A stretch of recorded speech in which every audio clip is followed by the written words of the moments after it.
श्री स्वामी समर्थ. जय जय स्वामी समर्थ. भक्तांनो, आज मी तुम्हाला एका स्वामी सेवेकराची कथा सांगणार आहे. त्याला कशा पद्धतीने स्वामींचा अनुभव आला आणि भिवू नकोस, मी तुझ्या पाठीशी आहे, हे वाक्य कसे सत्यात उतरले, हे सर्व आपण या व्हिडिओतून पाहणार आहोत.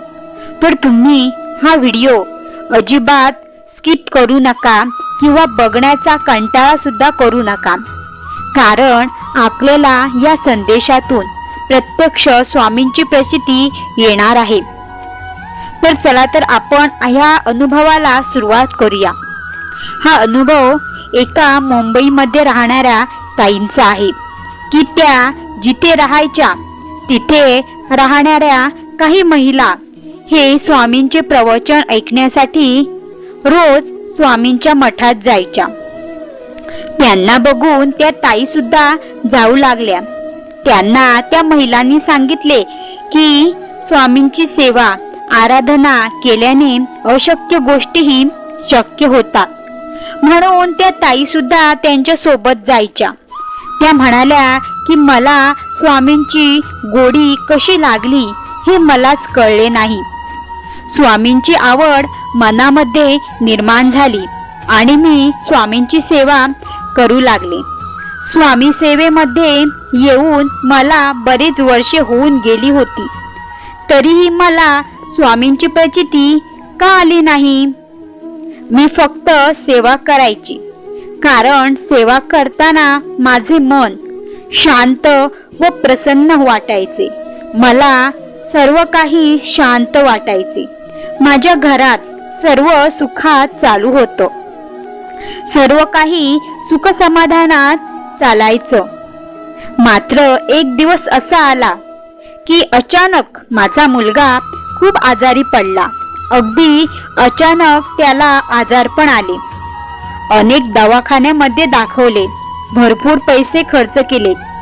गोळे, मेडिसिन, औषधे हे सर्व चालूच होते, तरी देखील त्याच्या तब्येतीत काडी मात्रही बदल झाला नाही.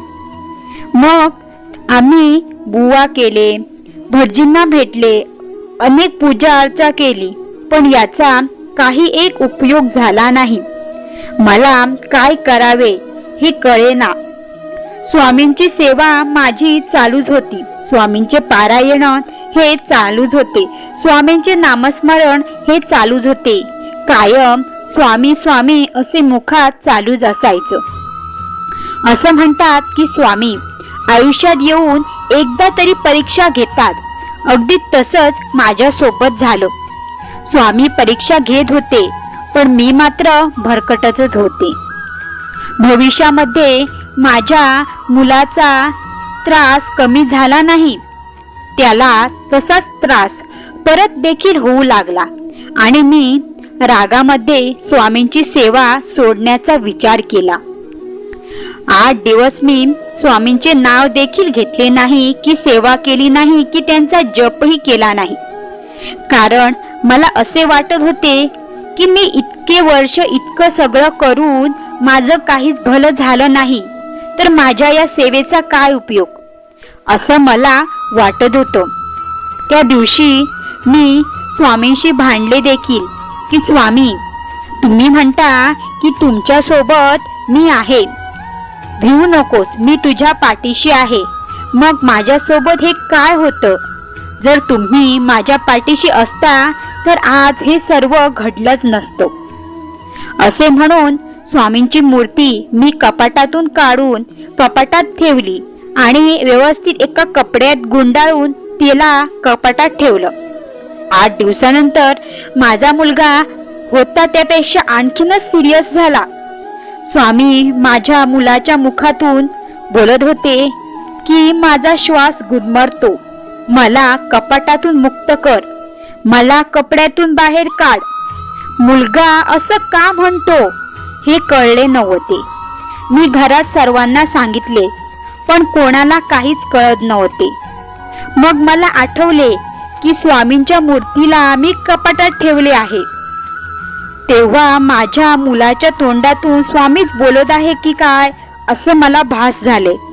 तेव्हा मी लगेच कपाटातून स्वामींच्या मूर्तीला बाहेर काढला.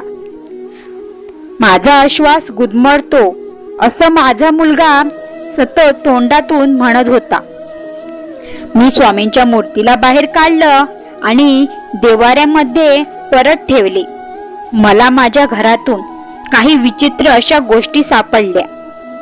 मला कळले की माझ्या मुलावर कोणीतरी करणी बाधा केली. मग मी अनेक भटजी बुवा यांच्याकडे गेले. त्यांनी सर्वांनी आपल्या परीने वेगवेगळे सल्ले देखील दिले. एका भटजीने सांगितले की जितक्या देवांना तुम्ही मानता, त्यांची उपासना करता, ते तुम्ही चालू करा, त्यातून तुम्हाला मदत होईल. स्वामी समर्थ अचानक माझ्या डोळ्यासमोर चमकले. मग मी परत स्वामी सेवा करायला सुरुवात केली. अगदी 1 महिना पूर्ण श्वासानिशी स्वामींचा नाव जप सुरू केला.